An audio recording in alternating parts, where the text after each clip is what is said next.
All right. Hi, everyone.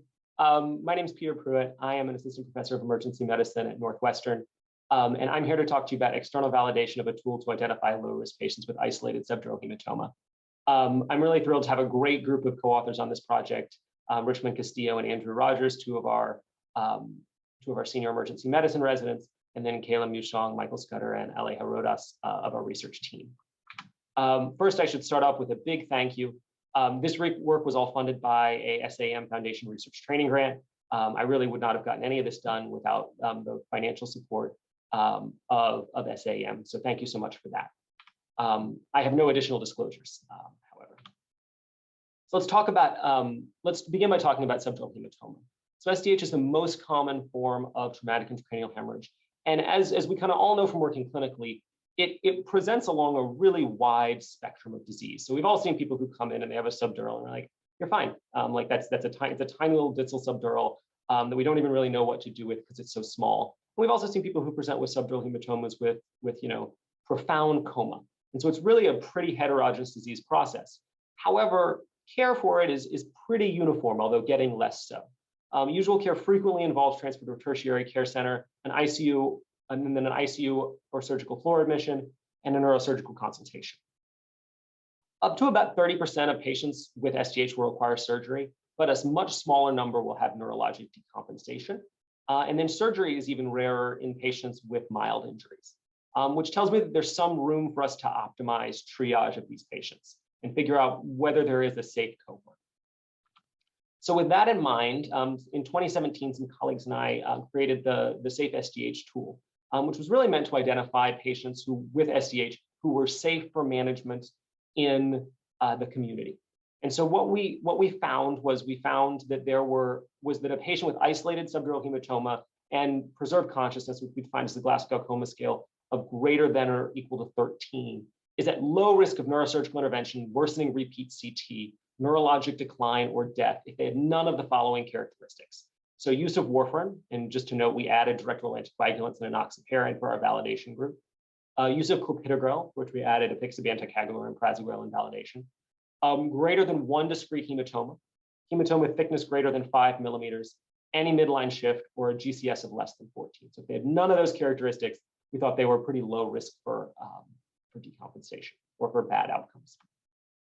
So our objective was to validate the previously derived SDH prediction tool in a separate retrospective cohort made up of patients from both community and academic sites. Talking a little bit about the sites, we had 599 patients overall.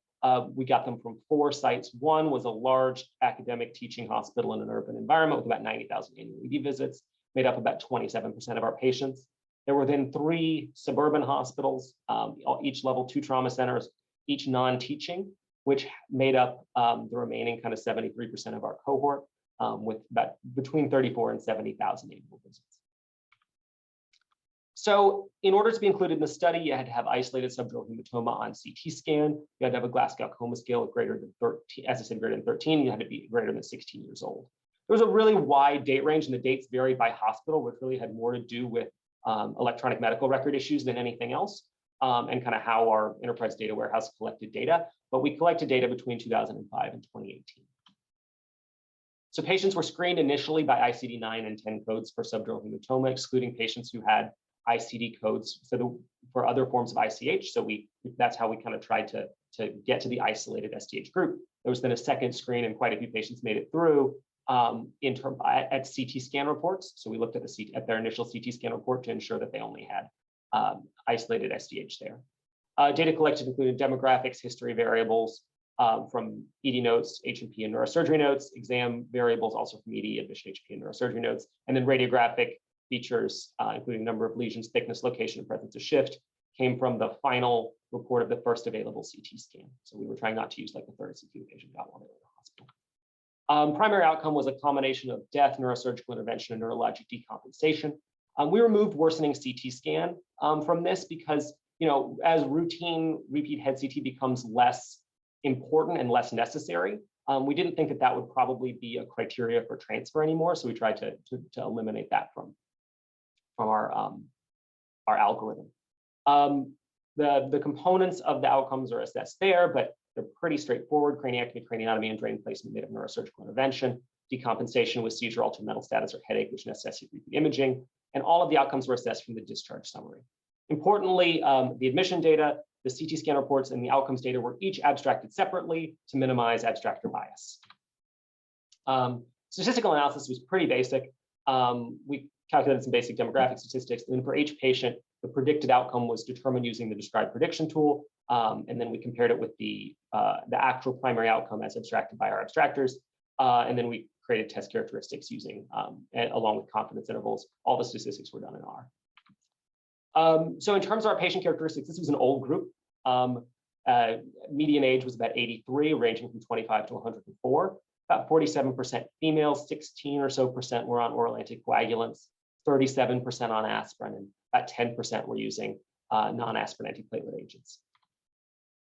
The vast majority had a GCS of 15, with about 83%, 15 or so percent had a GCS of 14. Only about 2.3% had a GCS of 13. That's pretty consistent with prior data on patients with mild traumatic intracranial hemorrhage broadly, and with an STH specifically. Most patients only had one hematoma. The median thickness was about 9 millimeters, ranged from 4 to 14 millimeters for the IQR. About 37% of patients had midline shift with an interquartile range there of 0 to 4. Fall was by far the most common mechanism of injury in this older patient population, which is to be expected. There was a good chunk that had an unknown mechanism of injury or was not reported in the admission or discharge summaries. So in terms of the outcomes, there were some differences between the derivation and validation cohorts here, where deaths were about the same, 2.3% in derivation versus 1.7% in validation. About 15 or so percent of patients in the derivation group underwent a neurosurgical intervention. That was a lot higher in the validation group, about 26%. I think that's because we had a much higher number of admitted patients in the validation cohort, and some of it's probably related to regional practice variation. We'll talk about that in the limitations. Neurologic decompensation was rarer actually in the validation group than in the derivation group, with 6.7% undergoing having a neurologic decompensation in derivation compared with only 3.7% in validation. And as I said, we left off CT scan worsening in the validation group. So about 155 patients, or 24%, met the composite outcome in the derivation group, whereas about 173%, or 29%, met the composite outcome in the validation group. But the rule performed quite well. It achieved a sensitivity of 97% with a 95% confidence interval between 93 and 99% in validation, compared to 99% in derivation. Specificity was a little bit lower, as we would probably expect, at 33%, 95% confidence interval there between 28 and 37%, compared with 37% in the derivation cohort, giving us a negative likelihood ratio in validation of 0.09. So this was a retrospective analysis. That obviously is a major limitation here. However, I think that most of the components of this tool are pretty objective, and we did separate out abstraction of the inputs from the outcome data, which I hope will limit some of the bias that's associated with retrospective analysis. One major limitation is the EHR records were incomplete, which led to a lot of excluded patients. I think when I put together a star diagram for this, it's going to be a pretty challenging one, because there are going to be a lot of patients that were lost at each step of the way. Looking at only getting 600 patients over 4 hospitals was a little bit disappointing. And so before publication, I think one of the things that's going to need to happen is I'm going to have to go back and look through and with the team try to figure out if there are more patients we can kind of include, and if we can change our screening criteria a little bit to get a few more of those patients back. As I said, there were some differences between the derivation and validation cohorts. The validation does have a much higher rate of neurosurgery, I think, because these were all admitted patients. And that probably opens us up to some issues of spectrum bias. We can't truly define who needed neurosurgery. Neurosurgery is always at the discretion of the treating surgeon, and that was made up a major component of our outcome. So I do think that's an issue. And then we were limited to in-hospital outcomes. Our enterprise data warehouse doesn't really give us a mechanism to follow these patients up over a longer period of time. We were really limited to the data we had at hospital encounter. which does make it a little bit more challenging. So the overall message of this is that only a few factors can pretty comprehensively predict poor outcomes in patients with isolated traumatic SDH and preserved consciousness. Patients at low risk by this rule, kind of once we have some prospective data, I think, behind it, may not need transfer or neurosurgical evaluation. So considering prospective validation, I think, would be the next step here. And then considering a randomized trial of community management versus transfer using this or any other rules, whether that's the big criteria or there's an SDH rule that was proposed by Orlando, which could also be used as a selection criteria. And with that, thank you, and I'm happy to take any questions. Thank you, Dr. Pruitt. It looks like in the chat, Dr. Nishijima asked, compared to the derivation cohort, the validation cohort had more neurosurgical interventions, yet less neurological decline. Why do you think this occurred? I think it probably had a little bit to do, I think some of it's probably regional practice variation, and some of it may even be regional practice variation, academic versus community hospitals. This was a lot more based in community settings that were not teaching hospitals. I don't know whether their rates of neurosurgical intervention are a little bit higher. Some of it, I think, had to do with the fact that we didn't have, explaining the neurosurgical intervention rate being higher, we didn't have discharge patients discharged directly from the ED in this cohort, in our validation cohort, there with our derivation cohort. And finally, we added in validation the idea that they had to have a neurologic decompensation that was so severe that they required repeat imaging. So we kind of tightened that criteria a little bit. It wasn't just like you got a headache that needed Tylenol at some point during your hospital stay as considered a neurologic decompensation. So I think that may have had a little bit to do with it as well.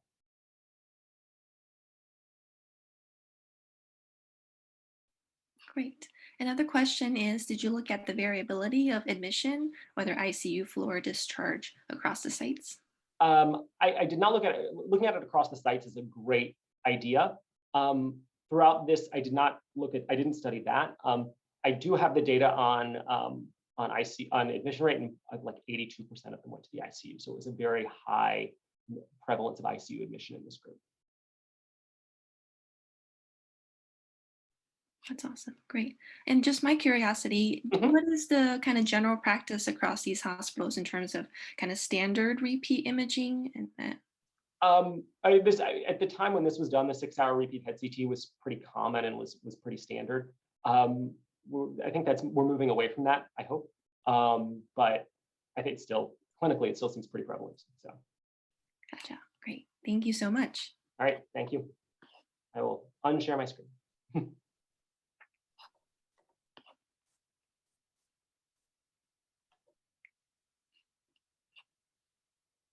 Okay, so next up, we should have Dr. Linda Papa.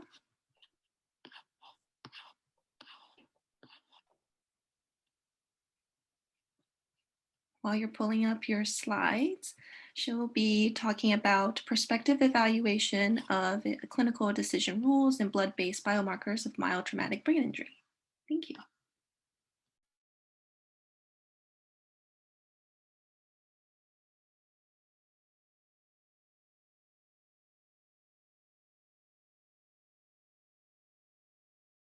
And just checking in on your mic.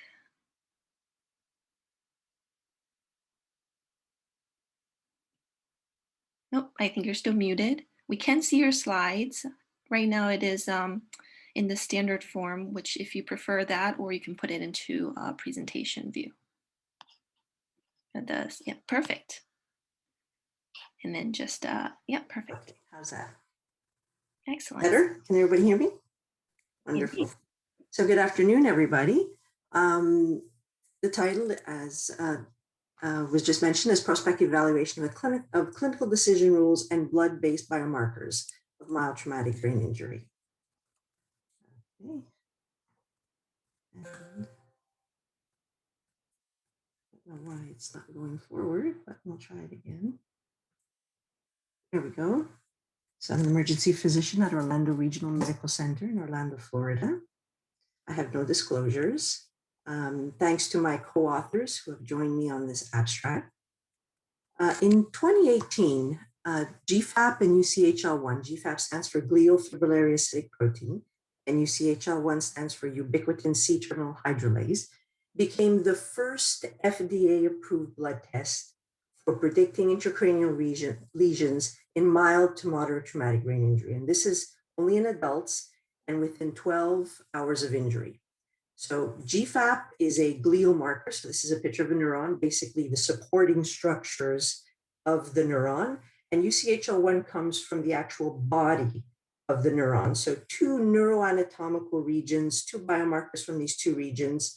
Both have been used as histological staining tools before for people who look under the microscope. And so they're very abundant in both areas of the brain, the astroglial area and the neuronal areas. But the following question remains. So even though there was a large study done, many studies done actually showing that these biomarkers do correlate with intracranial lesions, the question is, how does this blood test really compare to what we do clinically, to validated clinical decision rules for predicting CT? So we wanted to put the two head to head, so to speak. So this study, as its objective, actually compared the performance of the combination of GFAP and UCHL1 versus three well-validated clinical decision rules. And that is the Canadian CT head rule, to the New Orleans criteria, and the Nexus 2 criteria for head injury. And we did this prospectively. Obviously, we were in an urban tertiary care level 1 trauma center. We enrolled a convenience sample, although we did try to catch as many people consecutively as we could. We used the standard definition for mild traumatic brain injury with blunt head trauma and a GCS score of 13 to 15. And the emergency physicians were asked to complete the clinical decision rules prospectively prior to the patient going for CAT scan. So we tried to do it as properly as we could.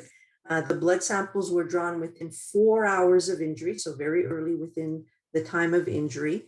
And physicians and lab personnel both were blinded to all biomarker results. So we tried to keep this as blinded as possible. And the primary outcome was detecting intracranial lesions on CT scan. And that included any kind of traumatic intracranial lesion, whether it be a subdural, subarachnoid hemorrhage, contusion. That was the primary outcome for this study. So we enrolled 377 mild TBI patients. About 350 of them actually had a CT scan performed, and that was at the discretion of the emergency physician. We didn't dictate that any CT scan should be performed. It's a level 1 trauma center, so we do scan quite a few patients. So 93% of our patients were scanned. The mean age was 40 with a span of 18 to 79. As expected, slightly male majority at 66%. 90% had a GCS of 15. So that's the majority of patients were considered mild. And we had about 34% admission rate. So the overall incidence of traumatic intracranial lesion on CT was 6.6%. And if we look at what we found is you can see all of the rules compared to the last column, which is the GFAP UCHL1. So the Canadian CT head rule had a sensitivity of 100%. New Orleans had a sensitivity of 100%. And GFAP UCHL1 had a sensitivity of 100%. But the Nexus criteria seem to have the lowest sensitivity at 83%. We look at the specificity, the Canadian CT head rule was at 33. New Orleans was lower, as is commonly shown, at 16%. The Nexus actually had the highest specificity of the two, and the GFAP UCHL1 was at 27, which was just below the Canadian head CT rules. And you can see the negative predictive values were really very good across all decision rules. And so it's good when it's very sensitive, but the specificity is not as good. But the whole point of these decision rules is really not to miss any lesions, which is why we try to maximize the sensitivity and the negative predictive value rather than just the opposite and trying to maximize the specificity. So overall, you can see the CCHR really outperformed the GFAP UCHL1 in specificity, not by very much though. And GFAP UCHL1 actually outperformed the NOC in terms of specificity. And the Nexus had the highest specificity, but the low sensitivity doesn't make it as appealing, I guess, you could say, for patients when you don't want to miss a lesion. So that was the only disadvantage to that one. And what we did is we looked at the two biomarkers separately, because the test is supposed to be both biomarkers together. And so what we did is we separated them out to see how they would perform. And GFAP was really the strongest of the two biomarkers compared to the UCHL1, and really drove the sensitivity and specificity of the test. So what's really important, I think, about this particular study is that everything was done prospectively, including the physicians filling out the forms prior to the patient actually having their CAT scans. I think that was really important. We've shown that retrospective studies of clinical decision rules really are not as accurate. And you can see that sensitivity and specificities change when you look at prospective studies versus retrospective studies, especially with variables that require some interpretation. So they may miss important clinical variables when they're trying to abstract the data. It may not be adequately documented. So how far from what height did they fall? What about injuries above the clavicle? How significant were those? So there's really no clinical interpretation when they're done retrospectively, and you lose that clinician gestalt kind of element to these clinical decision rules. And obviously there's misinterpretation of findings. So a physician might consider a mechanism severe, whereas when an abstractor is trying to get the data, they may not see it in the same way as when you're seeing a patient live. So that was, I think, one of the important points of this. The sample size is 350 patients, so it's not a huge sample size. And I think that's an important limitation to the study. We would like to have gotten more patients involved, and we actually are currently doing that. So the CCHR, the knock, and the blood test really have equivalent sensitivity. So we can detect lesions from all of these quite well. Not as much with the Nexus 2. We know that knock seems to have the lowest specificity when we compare the knock and the CCHR. That's a common finding. And we know that CCHR is a little bit better than the blood test in terms of specificity, but they're quite close. And so essentially in this prospective sample, we found that the blood test fares pretty well with the clinical decision rules. It may not be quite as good as the Canadian CT head rule, but it actually fares well in terms of detecting CT lesions. So the other element, of course, of this is how many more CT scans are you going to do, because your specificity is not as high. And so that becomes the question, is it worth relying on this blood test rather than clinical decision rules for determining CT lesions, or will it lead to more patients receiving CT scans? And so we're in the process of taking a look at this in a larger cohort, and hopefully we'll be able to report that at another meeting. And so if there are any questions, I would gladly welcome them. Great, thank you. In the chat, Dr. Shaw asks, what was the typical CT lesion seen on patients with a positive CT? So subarachnoid hemorrhage and subdural hematoma, I think, were really the two most common that we saw. We had a few with contusions, but I think those two probably dominated, subdural and subarachnoid hemorrhage. Great.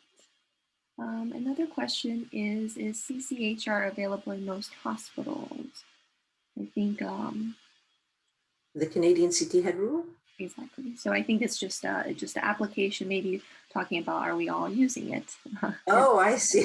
Well, that I think changes with each emergency physician group. We sort of tend to accommodate our colleagues. So we likely use very similar practice guidelines. I think there were recent studies that showed that our clinical gestalt actually is very good and in line with both the clinical, the CCHR and the knock. It seems like different people prefer a little bit more of one than the other, but basically they use elements of each of these rules to sort of come up with a decision. But the purists in the groups will either choose one or the other and sort of stick with it. But clinical gestalt using a combination of different elements is often what happens in many groups around the country. Makes sense. Another question is, are there sites that you're aware of that are using brain biomarkers routinely before imaging? So great question. As it stands now, the actual procedure for measuring this in the emergency department is not practical at this point in time. It takes special equipment to run the assays, and it takes probably about 2 to 3 hours to actually get a result. And so it's not being used clinically right now. Now, having said that, there are companies that have devised platforms that will be able to provide a test within about an hour of injury. So if you include drawing it and then spinning it and then putting it on the platform and getting your result, you can probably get it within an hour. So that is on the way. I don't think it's been established in any one place at this point in time, but it probably will be over the next year. I would see that that's starting to be implemented. Gotcha. All right, very cool. A few more questions. Which Canadian head CT rule cutoff findings on imaging or lesion requiring intervention was used? Say that again, which criteria? Which cutoff? For the Canadian CT head rule? Mm-hmm. Well, the Canadian CT head rule really doesn't have a cutoff. They have a 2-tier assessment of injury. So there's high risk and medium risk. And so if you have any of the criteria for those, they recommend getting a CT scan. And if you don't have any of the criteria, then you're considered low risk, and therefore a CT scan is not necessary unless your judgment tells you to do so. So it's based on criteria. And if you meet any one of those criteria, you meet the threshold for getting a CT scan. Great. And I think one last comment is, our TBI biomarker panels developed to detect bleeds specifically, or is the idea more that they detect neuronal injury because potentially these are detecting slightly different things, meaning the Canadian head CT rule? Yeah. So the whole goal is to detect any lesion. So no matter how small or how big, it's meant to detect any lesion on CT scan. When the CCHR, the Canadian CT head rules, were first derived, they looked at significant clinical injury, and they had defined that through a consensus agreement with neurosurgery, emergency medicine, neurology. They come together and decided that. But right now, I think in the United States, the overall tone is that we don't want to miss any lesions on CT scan. And so these rules really are applied to any lesion on CT scan, and not to just detecting a particular type or a threshold, a certain volume of a subdural or a subarachnoid hemorrhage. It's really to detect any lesion on CT scan. So I don't think we want to miss anything. And so that's the route that we used in order to detect our final outcome. Perfect. Thank you so much. Thank you. All right. And for our next speaker, it is Dr. Daniel Nishijima, who will be speaking on traumatic injury clinical trial evaluating tranexamic acid in children, a pilot trial. All right, great. Can everyone see my screen and hear me? Okay, great, thanks. Hi, I'm Daniel Nishijima from UC Davis School of Medicine. I'm on behalf of my co-PI, Nathan Cooperman, and the TIC-TOC Consortium. I'm presenting our study, the Traumatic Injury Clinical Trial Evaluating Tranexamic Acid in Children, or TIC-TOC, a pilot randomized trial. So as you can see, we had a large trial team and collaborators across various specialties. And the trial was funded by an R34 award from NHLBI, as well as infrastructure support from NCATS and HRSA. So trauma is a leading cause of death and disability in children in the United States. Death due to trauma is largely due to bleeding in the first 24 hours, either in the brain or torso. Unfortunately, there are no drug treatments for injured children to improve outcomes. So many of us are familiar with tranexamic acid, or TXA. TXA is an antifibrillary agent that attenuates bleeding. It is commonly used in pediatric and adult surgery to decrease blood transfusion requirements. Largely based on the successes within the surgical arena. It was evaluated for traumatic bleeding in adults, specifically torso bleeding in the CRASH 2 trial and brain bleeding in the CRASH 3 trial. The landmark CRASH 2 trial, again, which is, you all probably are familiar with, demonstrated a 1/3 reduction in death due to bleeding if given within 3 hours of injury, leading to widespread use of TXA across the world. The CRASH 3 trial was a negative trial, but demonstrated a reduction of mortality in a pre-specified sensitivity analysis. TXA has been around for decades, so it's a very cheap drug, costs less than $100, and is well documented to have an excellent safety profile with no significant increase in thrombosis. So there is a clear clinical equipoise for the use of TXA in pediatric trauma, as demonstrated by the following. So first, the absence of TXA use in injured children in the United States. We published a study using a children's hospital database demonstrating the lack of TXA for pediatric trauma in the US. Just sites are not using it for trauma. Meanwhile, at the same time, there are protocols for the standard use of TXA in injured children in Europe. So it's routinely used in Europe. The use of TXA for injured children has been also debated in multiple opinion articles and expert panels, with some folks arguing we should be giving this routinely, and others saying that we really should not be using this routinely, as children may have different physiological responses to trauma and TXA use, and we need a clinical trial. So as such, a clinical trial evaluating TXA use in injured children has been identified as a key research priority for several pediatric research networks globally. So we thus conducted a phase 2 4-center pilot and feasibility randomized controlled trial conducted through PCARN between June 2018 and March 2020. Each of the sites included collaborators in trauma, emergency medicine, neurosurgery, and transfusion medicine. And again, the overall objective of the pilot trial was really to provide information and inform the phase 3 trial. So we'd learn important information regarding recruitment, patient selection and consent processes, inclusion and exclusion criteria, adherence and variability of care. It should be noted that the trial was not powered to evaluate efficacy or safety. So we enrolled children with hemorrhagic injuries to the brain or torso. Because the pathophysiology and outcomes for different types of hemorrhagic injuries may differ, we evaluate each of the injury subgroups as separate strata. So patients in the torso injury group will have isolated hemorrhagic torso injuries. Patients in the brain injury group will have isolated hemorrhagic brain injuries, and patients in the both group met both torso and brain injury criteria. And so in the interest of time, I'm skipping the detailed inclusion and exclusion criteria, but in general, we enrolled patients with clinically significant brain and or torso hemorrhage. Here is the enrollment flow diagram where patients were screened and enrolled with informed consent or exception from informed consent or EFIC, randomized to 2 doses of TXA or placebo, and assessed for outcomes for 6 months. So the primary feasibility outcome was the enrollment rate. So we determined that we need to enroll 1.25 patients per site per month to justify the feasibility of the phase 3 trial. We also measured protocol adherence, defined as ensuring that sites followed blood transfusion and neurosurgical guidelines, which were developed by an expert panel prior to the start of the trial.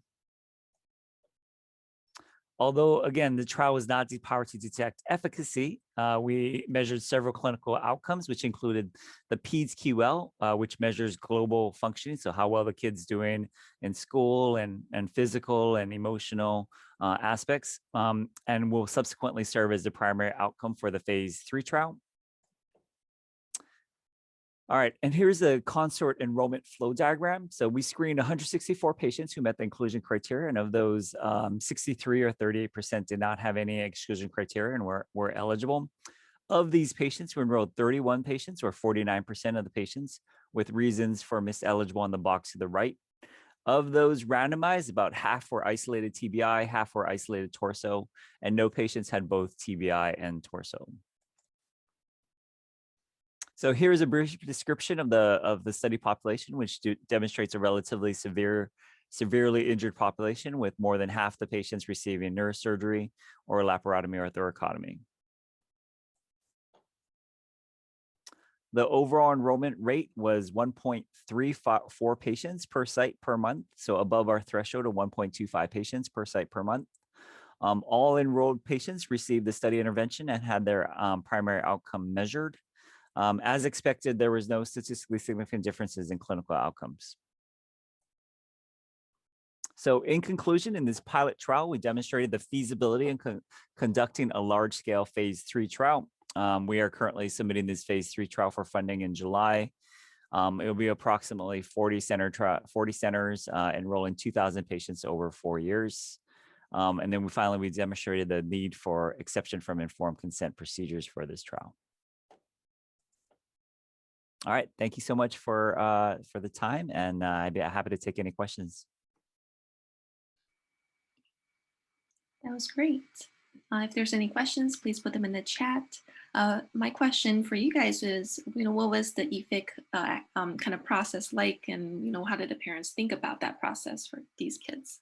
Yeah, so that itself was a very long story, but so this is an FDA regulated trial. So we had an IND, and initially the FDA, despite providing ample evidence that just parents are not going to be there, right? We have a pretty prior data suggesting that half the these injured kids, half the time the parents are not going to be there. So the trial is not feasible without using exception from informed consent. The FDA made us initially start the trial enrolling only with informed consent, and then subsequently we had to show exactly what we showed in the past, that the majority of times these parents are either in the car accident and injured and incapacitated themselves, or they're just they're not at the hospital within a 3-hour time frame. And then finally the FDA allowed us to use exception from informed consent. But it was definitely we have a separate paper detailing the length of time and the delay from that, kind of having the FDA kind of make us go through those processes.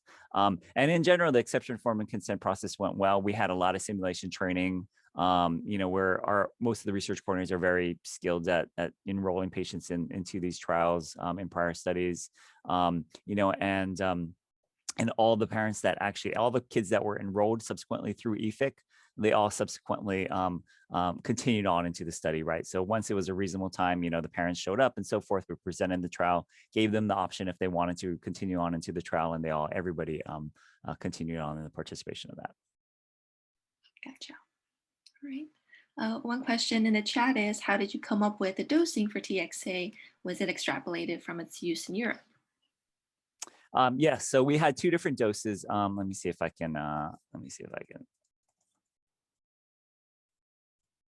So yeah, so here are the 2 different rationale for 2 different doses. We do not know what the ideal dose is, right? So based on sort of in vitro data, that 15 milligram dose with the 15 milligram per kilogram bolus dose and the 2 milligram per kilogram per hour infusion dose, that is the adult dose. That's the 1 gram and 1 gram adult dose.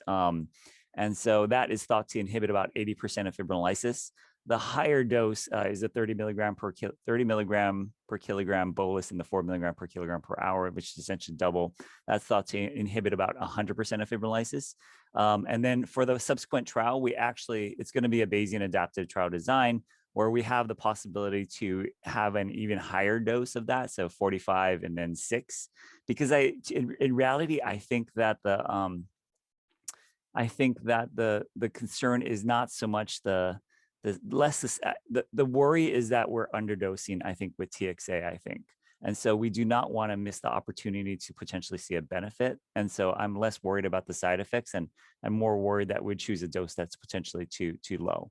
And so that's our rationale in terms of the dosing.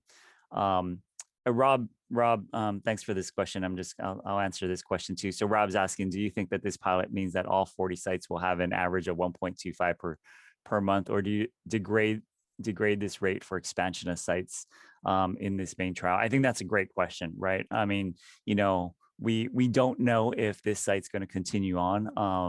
Obviously we were one of the sites in this out of the 4 sites, and obviously we're highly motivated.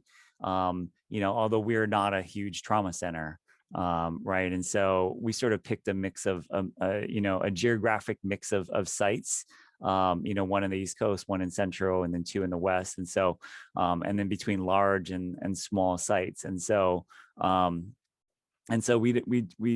we try to get a heterogeneous mix across the 4 sites, but Rob brings up a great point. We are not sure if this is going to continue on, if we're going to continue to sort of see that.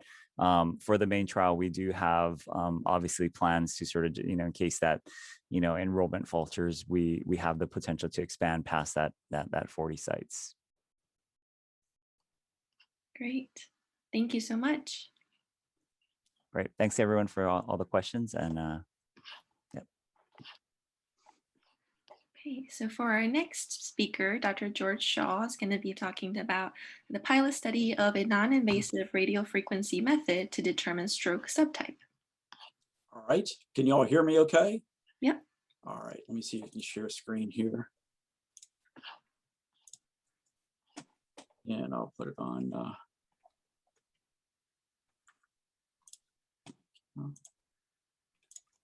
All right, first, my name is George Chip Shaw. Nice to meet you folks. And I'd like to thank the program organizers of SAEM 2021 for allowing us to talk about our work. And I'll be discussing the results of a recently completed pilot study of a non-invasive radiofrequency method to determine stroke subtype. These are my co-authors and co-investigators, Dr. Korfhagen, Dr. Zadeway, and Flaherty are all co-inventors of this device. And Dr. Korfhagen has been instrumental in developing the technology. Dr. Walsh is the site PI at the University of Cincinnati, one of our 2 clinical sites.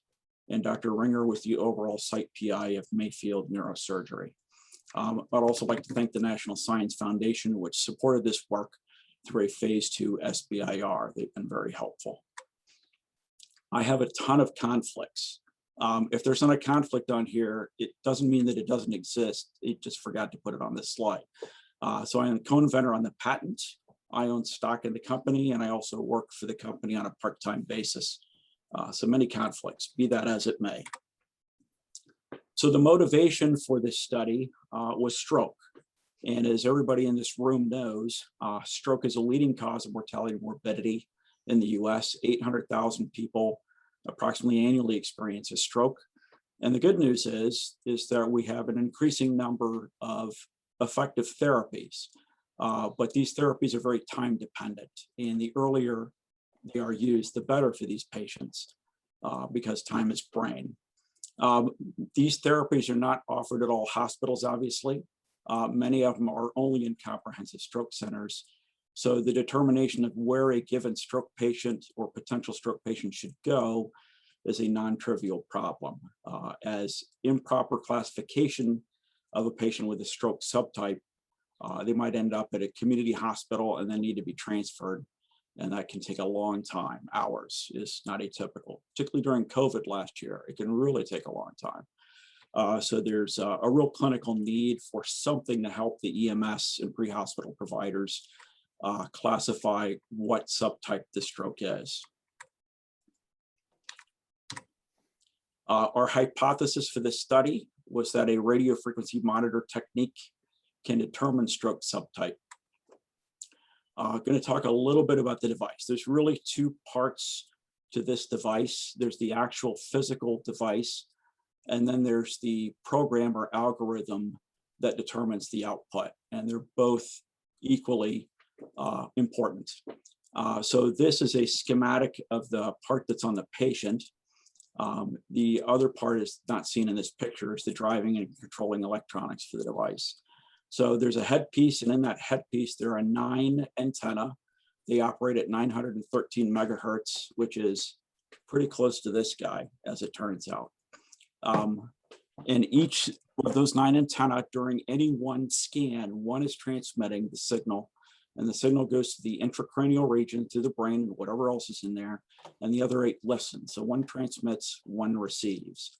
The physics of this is that at that frequency, at that 913 megahertz frequency, normal brain tissue has a particular set of electrical properties. And those electrical properties are different from blood. And those two are different from ischemic brain tissue. And this device can see those. And what happens is, if you got normal brain, scattering and absorption looks one way. If you have blood, it looks differently. And if you have ischemic brain tissue, that's a third pattern. And our hypothesis is that this device would be able to distinguish between those, and in addition between large vessel occlusion and much smaller stroke, small vessel occlusion. But that's the physics and the engineering of this device. The study designed from a clinical perspective, subjects were prospectively enrolled at 2 comprehensive stroke centers after we received our IND and local IRB protocol approval and written informed consent for the patient. Potential subjects were patients who presented with a presumed stroke, and then those patients were classified based on their initial neuroimaging. There were 4 groups: control, acute ischemic stroke with and without large vessel occlusion, and then patients with a ICH, intracranial hemorrhage. Once the patient was enrolled and all their imaging was done, the radiofrequency monitor was placed by our study personnel, and data was obtained for up to 45 minutes. So multiple data points per patient were obtained. We used a duty cycle of about 40%. That's the amount of time the device is actually on and creating a signal. So for each patient, we ended up with about 50 to 80 sets of data per subject for a total of 772 readings from 20 patients. So a lot of data, not a big clinical trial, 20 patients, but a good amount of data. This is the algorithm. So I explained how the device works. I'm going to talk a little bit about how the algorithm works. We used a neural network classifier, which is an algorithm from the machine learning literature that is really, really good at finding patterns and being able to classify patterns from large volumes of data and large volumes of noisy data. And that's what comes out of this device. So we elected to use this as a potentially good initial approach.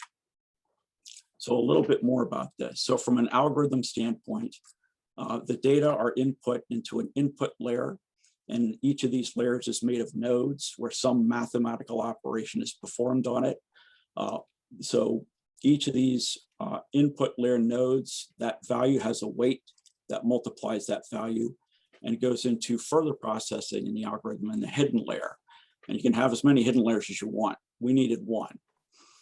And then all of that gets convolved with these functions that are preset to the output layer, which gives the result to the algorithm, which is what classification of stroke, what type of stroke is this patient have.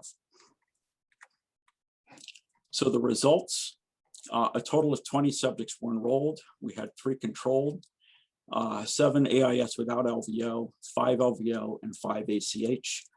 There were no safety concerns. And what that refers to is the FDA early on was concerned that there was an increased risk of seizure. We have not seen that, and that has not turned out to be the case so far. This is our 2nd clinical trial. So I'm going to walk you through this. This is the output, and what you're seeing on the y-axis here is what the algorithm says what type of stroke it is. So 1 is control, 2 is non-LVO acute ischemic stroke, 3 is ICH, and 4 is LVO. And then on the top is essentially correct. So green is good and red is bad. So if it's green, that means that the algorithm agrees with what the actual ground truth was. And the algorithm that we came up with was able to correctly classify about 99% of the time.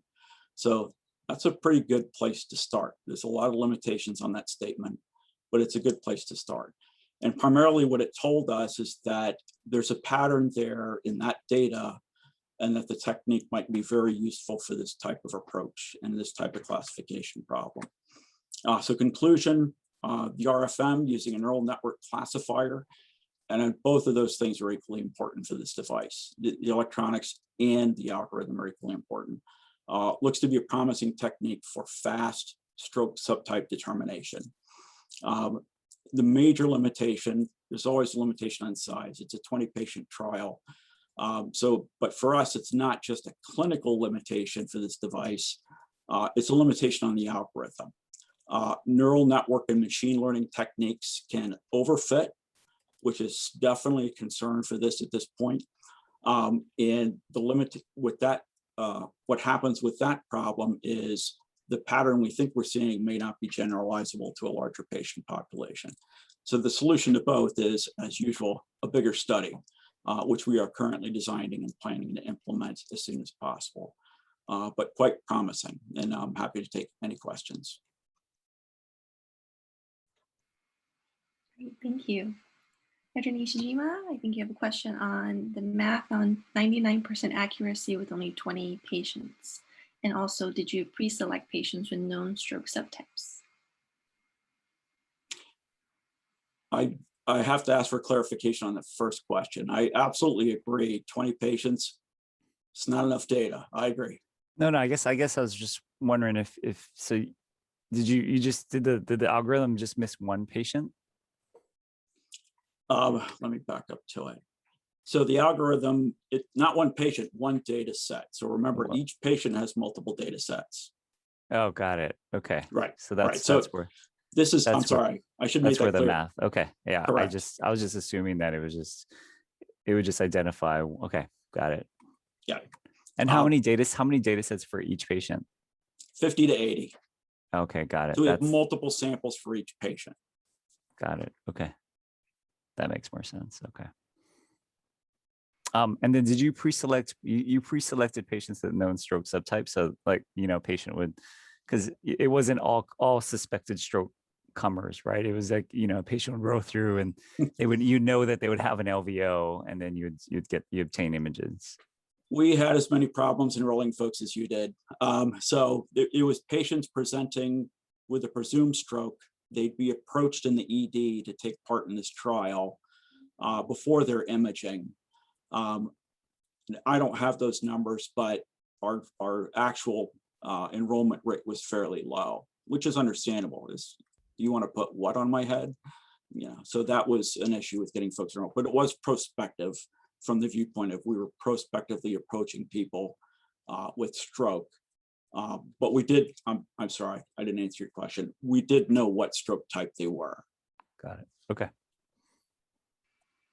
Very cool technology. Dr. Shaw, I guess my question is, you guys had to monitor these patients for 45 minutes, obviously, for the pilot to get all these data sets. What do you envision? I guess the math is too fancy for me, on what duration of monitoring would a patient need with this type of technology to detect these different? You want the real answer? Yeah. 40 seconds. Nice, very cool. It's going to take longer to put this on and take it off and set it up for the EMS guys than to actually get the data and the answer. 40 seconds. I'm not kidding. Very cool. Awesome. We'll see. Great. Any other questions for our attendees?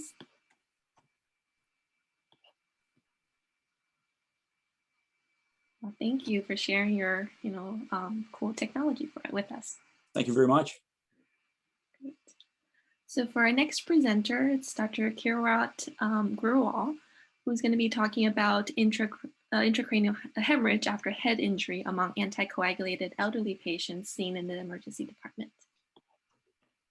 Thank you. I'm just going to share my slides here. Can everyone see the slides there? Mm-hmm. Yep. Perfect. So my name is Kirat Gerwal, and I'm an emergency physician at Mount Sinai Hospital in Toronto and at the University of Toronto. And today I'll be talking to you about our study looking at intracranial hemorrhage after a head injury among anticoagulated elderly patients seen in the emergency department. So me and my study co-authors have no conflicts of interest to declare. Funding for this study was provided by the Canadian Association of Emergency Physicians, or CAPE. So head injuries are common among older adults, and we commonly see these patients in the emergency department following a head injury.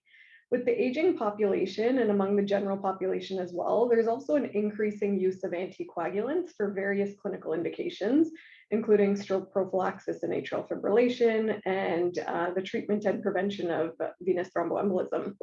Now, warfarin was traditionally the most popular anticoagulant. However, after the approval of direct oral anticoagulants, or DOACs, prescriptions for DOACs have been rising, whereas prescriptions for warfarin have been falling. And both increasing age and the use of anticoagulants may be associated with an increased risk of intracranial hemorrhage following a head trauma. And many elderly patients that we see in the emergency department often undergo with a head injury, often undergo head imaging to rule out an intracranial hemorrhage or an ICH. And this is because a lot of the clinical decision rules looking at who needs a head CT after a head trauma have included age as a predictor of a clinically important brain injury on CT. However, patients on anticoagulation were not included in the Canadian CT head rule. However, ACEP, or the American College of Emergency Physicians, had released a position statement saying that they recommend patients who are anticoagulated undergo CT head imaging after head trauma. However, there's really little real-world data comparing the risk of intracranial hemorrhage between anticoagulants after a head injury. So the objectives of our study was to compare the risk of intracranial hemorrhage, or ICH, on the index emergency department visit among older patients seen in the emergency department with a head injury, and compare this by anticoagulation status. Our secondary outcomes of interest were 30-day mortality and the need for neurosurgical intervention among patients who had an intracranial hemorrhage on that index emerge visit. We used a retrospective population-based study design using administrative health data from Ontario, Canada, and Ontario has universal healthcare coverage, and so these databases contain most of the healthcare utilization in the province. We included patients seen in the emergency department between 2016 to 2018, and we included patients 65 years of age and older who had a triage complaint of a head injury. We excluded patients who were seen in emergency departments that were not open 24 hours per day, who left the emergency department without being seen or left against medical advice. We also excluded patients who were known to be on heparin in the 7 days prior to the emergency department visit, or those who were on dialysis. And our exposure category, as I alluded to previously, was anticoagulation status. And so we treated this as a 3-level variable. So first, patients may not have been on any oral anticoagulation. Secondly, patients may have been on warfarin, and then lastly, patients may have been on a DOAC. And to be considered on one of these anticoagulants, patients must have had a filled prescription for warfarin or a DOAC within the 2 days prior to the emergency department visit. And we classified all DOACs together and compared them in one category. And as I mentioned previously, our outcome of interest was intracranial hemorrhage on the emergency department visit, which we identified using ICD-10 codes. And secondary outcomes in patients with intracranial hemorrhage were 30-day mortality and the need for neurosurgical intervention. And so for our analysis, we use propensity score matching. And the reason we decide to use propensity score matching is because patients who are anticoagulated are likely different from those who are not anticoagulated. And among patients who are anticoagulated, those who are selected to be on warfarin are likely different from DOAC patients. So we use propensity score matching to try and balance patients at baseline to make them look similar to each other.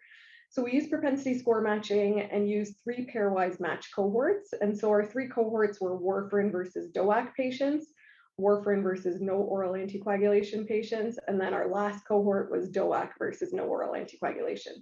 And so this allowed us to compare kind of all groups to each other.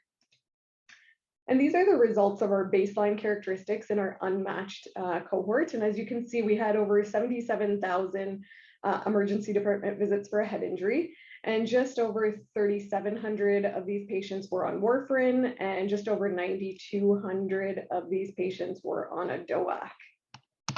And just in terms of raw numbers, about 75% of these patients in total had a head CT on that index merge visit. However, among anticoagulated patients, head imaging was up to 90%.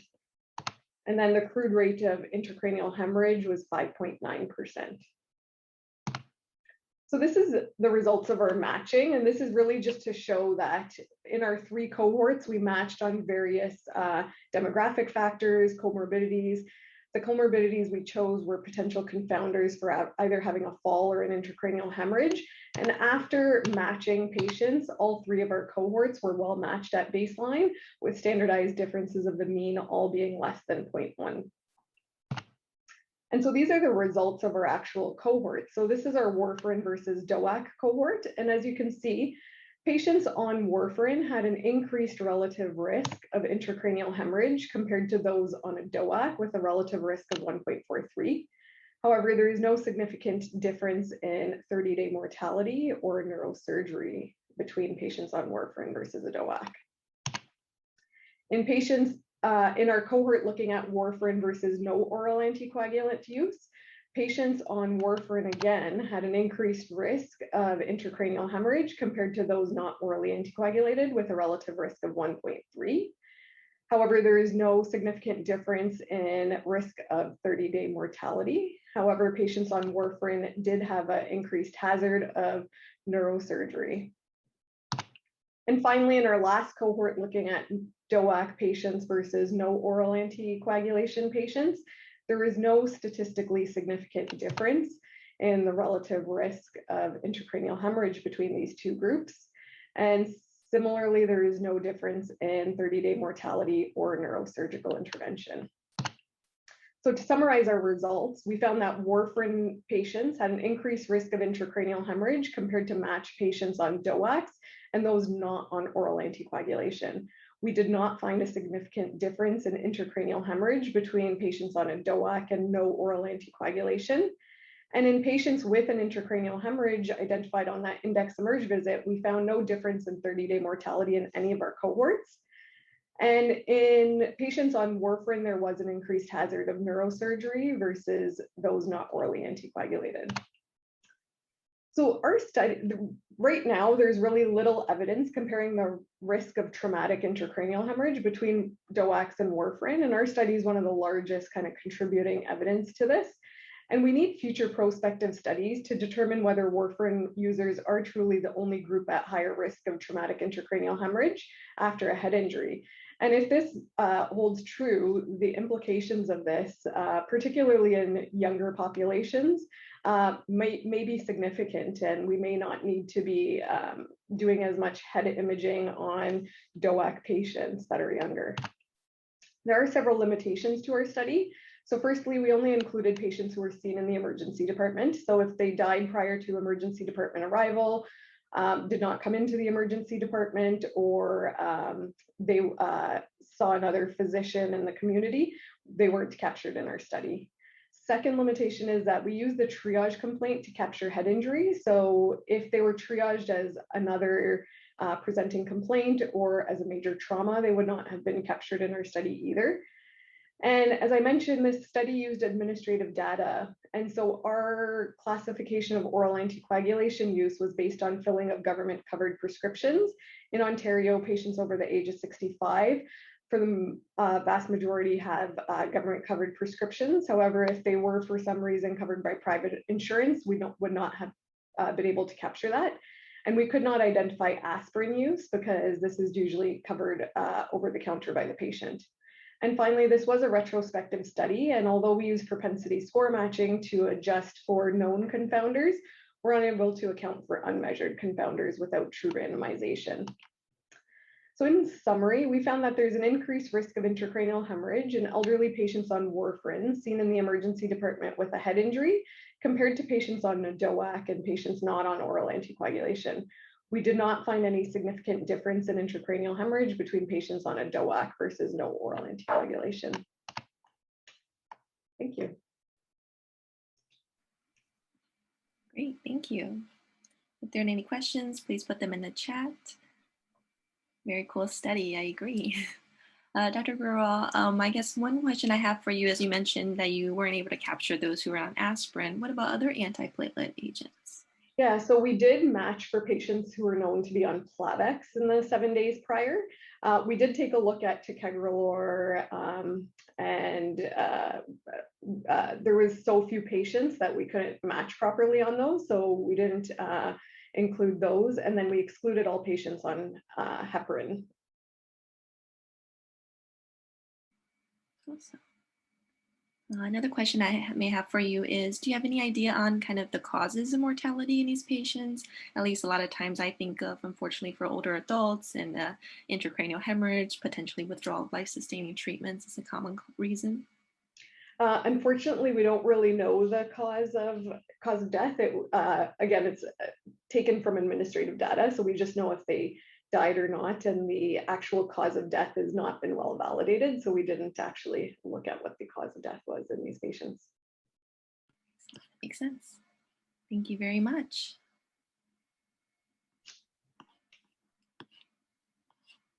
All right, and then for our last presenter, we have Dr. Harvey Myers, who's going to share with us his work on ST depression maximal in V2 to V4 is specific for occlusion myocardial infarction.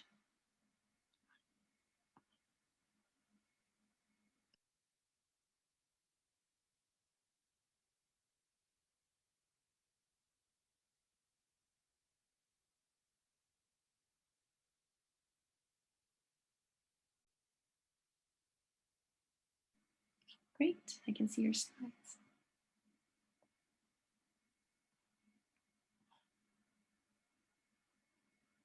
I do see them in presenter view if that is your preference.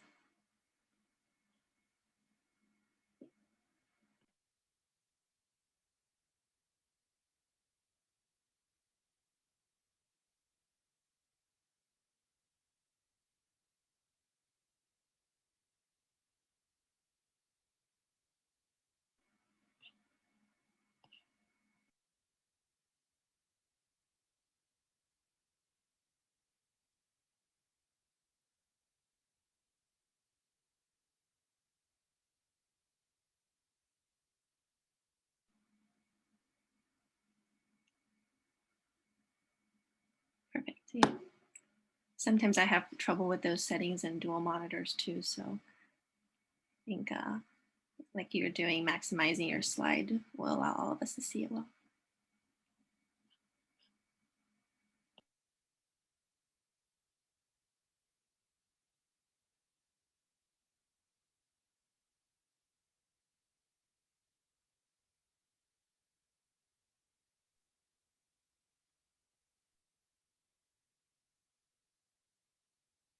I don't hear you, but I don't see. Yeah, we can hear you.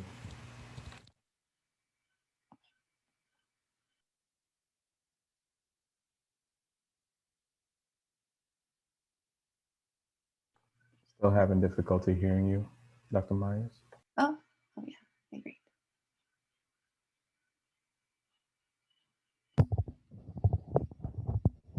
Yep. Is any better? From your partner. Yep.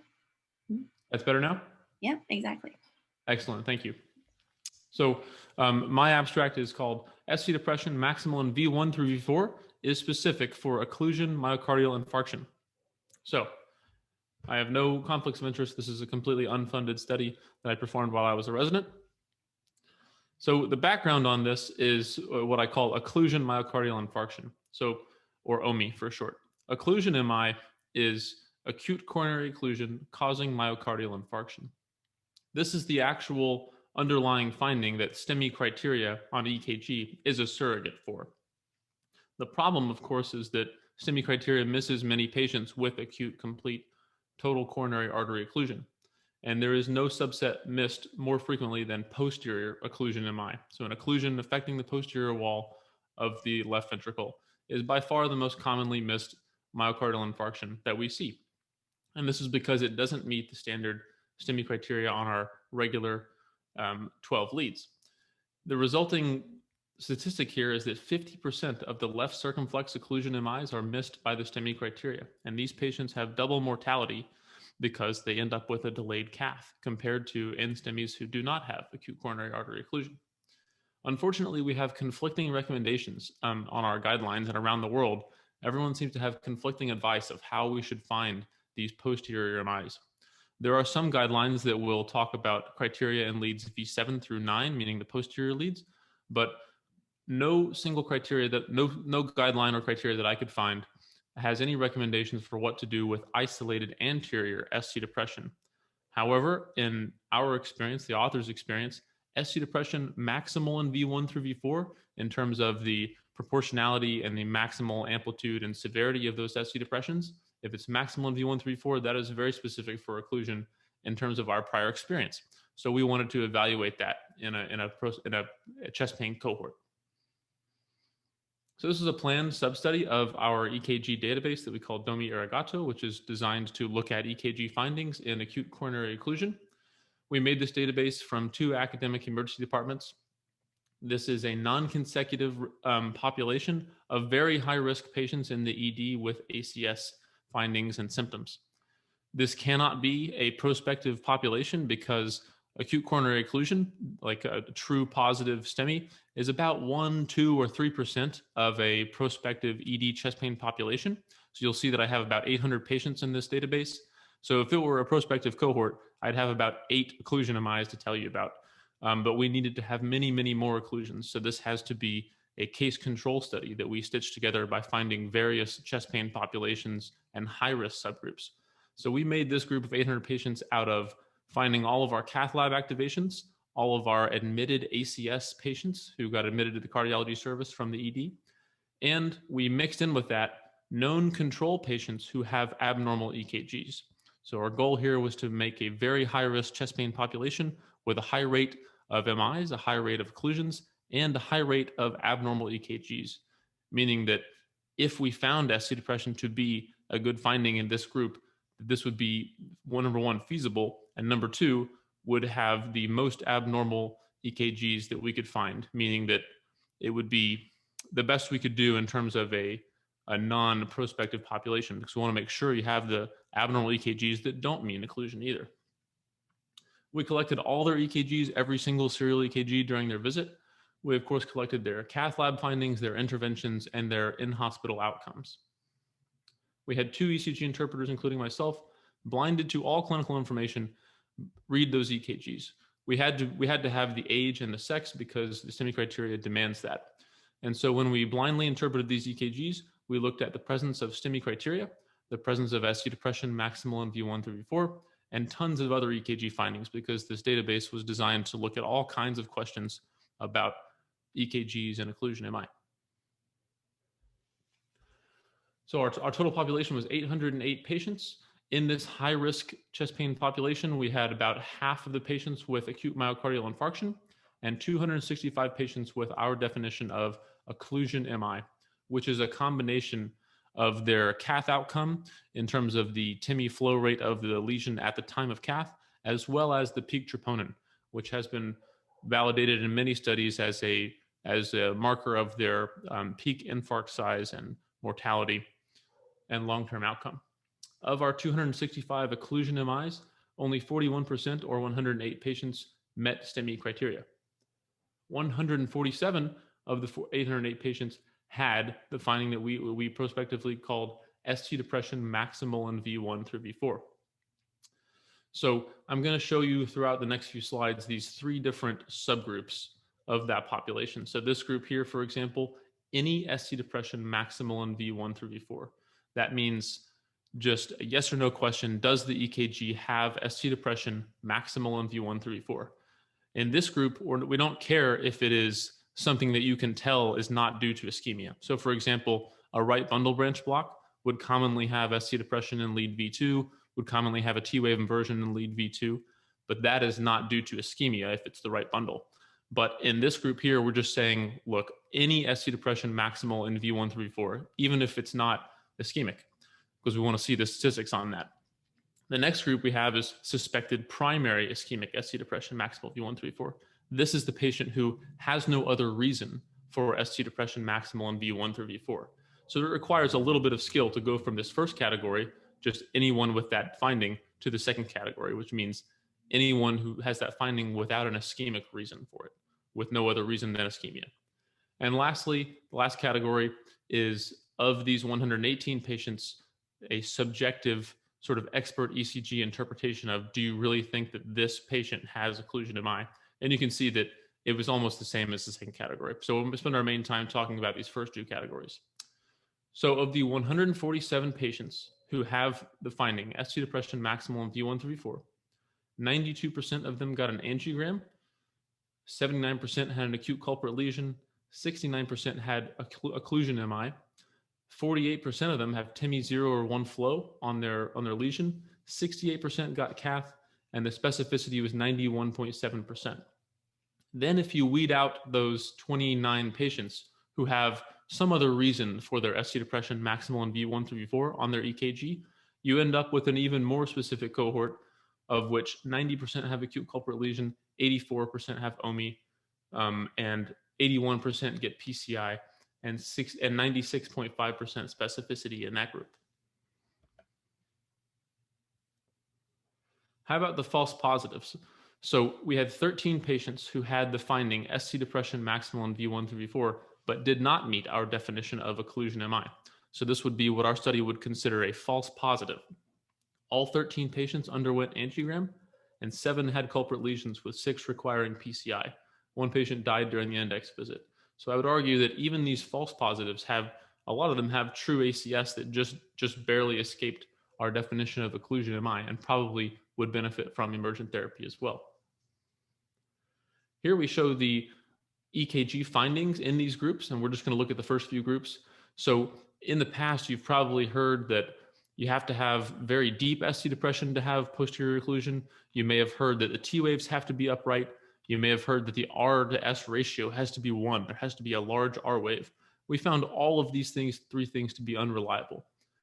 So 38% of our occlusion MIs found by this finding had ST depression less than 1 millimeter.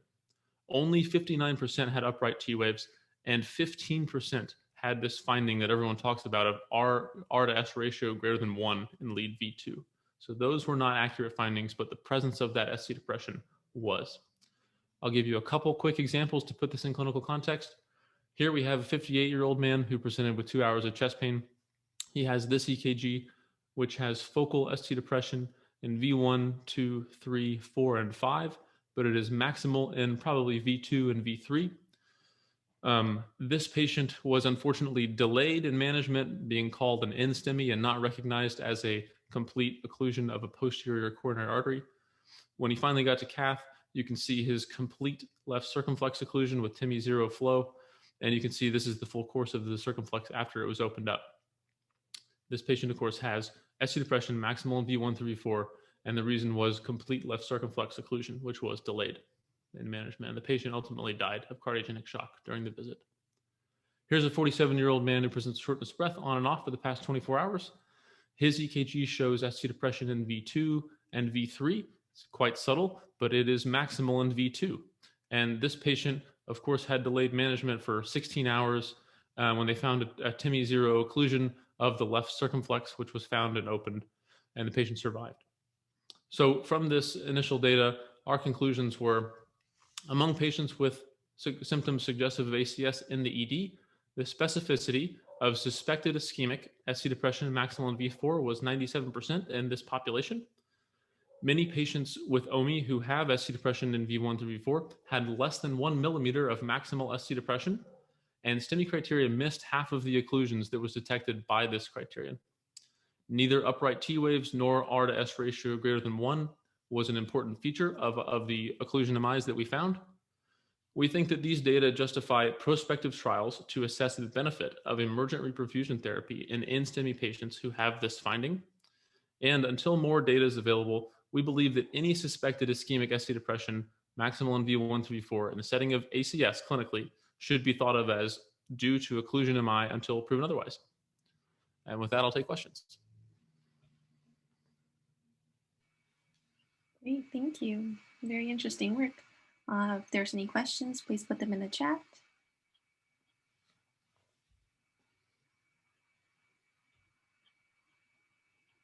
I think your second conclusion is kind of scary in that sense, right? These maximal ST depressions less than 1 millimeter, and they're missed by STEMI criteria, for sure.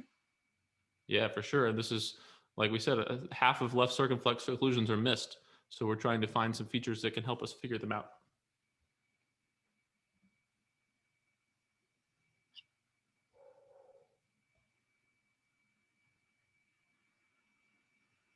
Is that the European Society of Cardiology, I believe? I hope that's true. I'm more familiar with the US guidelines, and the current 2013 STEMI guidelines have not a single criterion, even using V7 through 9. There's zero advice from the American guidelines on how to do it. In the fourth universal definition of MI, They do have a criterion of V7 through V9, one lead with 0.5 millimeters, but they do not have any recommendations on ST depression in V1 through V4. The false positive rate for this group, how many negative caths in this group? So that would require a much better study than mine. We'll have to do a prospective study on that. We tried to mix in as many patients with abnormal EKGs as possible, especially ones that didn't have occlusion MI. That's why we purposefully infused the population with people with ST elevation, ST depression, and T-wave inversions. So I actually believe that if the patient truly has ACS clinically, I think this is quite a specific finding, especially if you can add on one extra layer of interpretation to say that people with right bundle branch block or abnormal QRS with an upgoing QRS in V1, 2, 3, those patients will commonly have ST depression that is not due to occlusion MI. So if you can weed those out, that becomes even more specific. It's good to hear about the European guidelines. Thank you.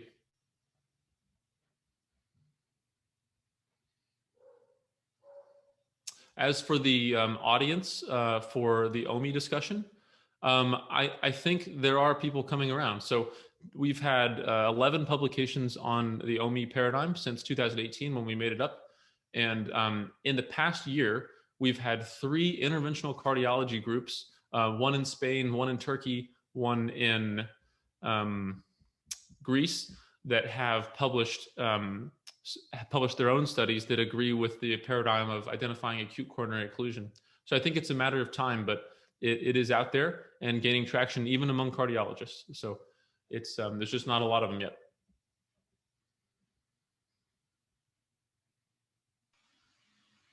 Great, thank you.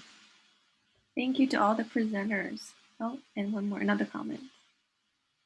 Cardiologists may be slowly coming around to the OMI paradigm, but sometimes still difficult to get them to take them to PECAT. For sure, absolutely. It's really a conundrum, for the people who don't even have PCI available. What do you do with a patient like this? You try to get their posterior leads, and hopefully that helps you. But man, that's a really tough situation to give thrombolytics or not when the paradigm doesn't support you. So hopefully we can do more research and give some more advice for that person.